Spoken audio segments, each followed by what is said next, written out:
Have you ever thought about this? That the biggest, most final ending we can imagine, death, might actually be the real beginning of everything? It's a pretty mind-bending idea, right? And today, that's exactly what we're going to dive into, looking at it through the lens of some timeless spiritual wisdom. So let's start with this metaphor, a pencil. It's really just a stick of wood with some graphite inside until it gets sharpened. And that sharpening process, that painful break, is what gives it a point, a purpose. It's a really cool way to think about the struggles we face, the things that feel like they're breaking us. Maybe they're not just destructive. Maybe they're actually shaping us, giving us our point. And that brings us to the big question for today. Could life's ultimate ending actually be our most incredible beginning? Let's explore this together and see if we can find a totally new way to look at what an end really means. All right, so this idea that endings are really just new beginnings, it's not a new concept. In fact, it's a piece of wisdom you can find woven into cultures all over the world. I mean, this Arab proverb just says it so perfectly. It's this beautiful reminder to always look for the potential hidden inside every conclusion. You know, that little seed of something new that's just waiting to grow. And you can see this perfectly in nature. Think about rain falling from the sky. It's literally a fall, right? But is it an end? Not at all. It's the spark for new life. It's the most beautiful beginning you can imagine for every plant and tree on Earth. Okay, so now let's shift gears. We've talked about metaphorical endings, but now let's talk about the one great, unavoidable ending that every single living thing has to face. This is where the perspective gets really, really focused. The source material we're looking at is crystal clear on this. It's not a maybe, it's 100% certainty. And that phrase, taste death, it really drives home that this is a personal, individual experience that is absolutely universal. But then this next verse adds a really important layer. It connects that certain end to the whole point of life itself. It basically frames our entire existence, the good stuff, the bad stuff, all of it, as a kind of trial. And here, death is actually given a specific name, al-yaqeen, which means the certainty. It's the one thing that's absolutely guaranteed, the undeniable reality our lives are moving towards.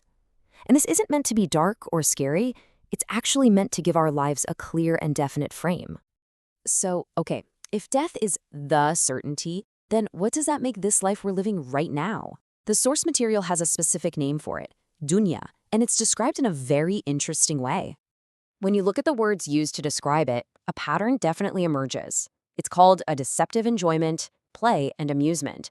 The main takeaway isn't that this world is bad, but that its fundamental nature is that it doesn't last. It's a temporary provision, not the final destination.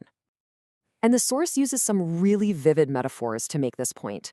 First, it compares our life to a plant. You know, it sprouts up all green and beautiful after some rain. It flourishes for a little while, but then, inevitably, it withers, turns yellow, and goes back to being dust.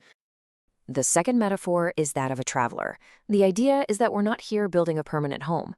We're just passing through, resting for a moment under the shade of a tree before we have to get up and continue on our real journey. And this last one, wow. This one gives you the most dramatic sense of scale. Just picture it. You dip your finger into the entire ocean. See those few drops of water clinging to your fingertip? That's this whole entire worldly life. And the vast, immeasurable ocean you just touched, that's the hereafter. So that's the crucial point, right? This massive contrast.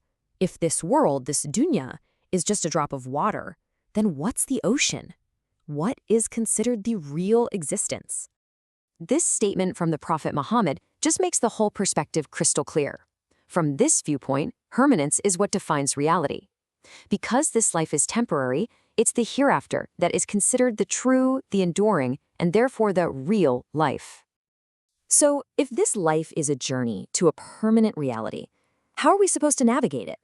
Well, this worldview suggests that our focus shouldn't just be on our physical body, but on the state of our inner compass, the heart. It's actually a pretty fascinating parallel.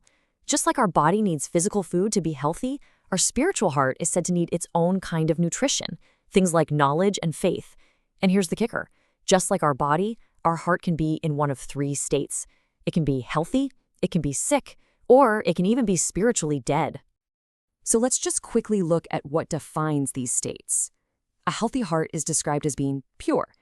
A sick heart is one that's kind of at war with itself. It has some faith, but it's being weakened by doubt and worldly temptations. And then a dead heart, well, that's considered to be completely sealed off, spiritually lifeless. And this all leads to a really startling conclusion about what real death actually is. This quote suggests that the ultimate tragedy isn't physical death, but spiritual death. That to live with a heart that isn't truly alive is to basically make your body a tomb for a spirit that has already passed on. This brings us to our final and maybe most crucial takeaway. If this life is temporary and it's a test, then it presents us all with a very urgent choice. This last quote is such a powerful call to action. It draws a really sharp line. Right now, in this life, this is our only chance to act. Tomorrow, in the hereafter, is when the accounting happens, but our time to do anything about it will be long gone. It frames our choices with this profound sense of urgency. So, to wrap up our explainer, we're left with this thought. If this world is really just a brief stopover on a much, much longer journey, it forces us to ask ourselves a very practical question. What are we spending our time packing? What actions, what beliefs, what intentions are we preparing for the real and permanent destination that's waiting up ahead?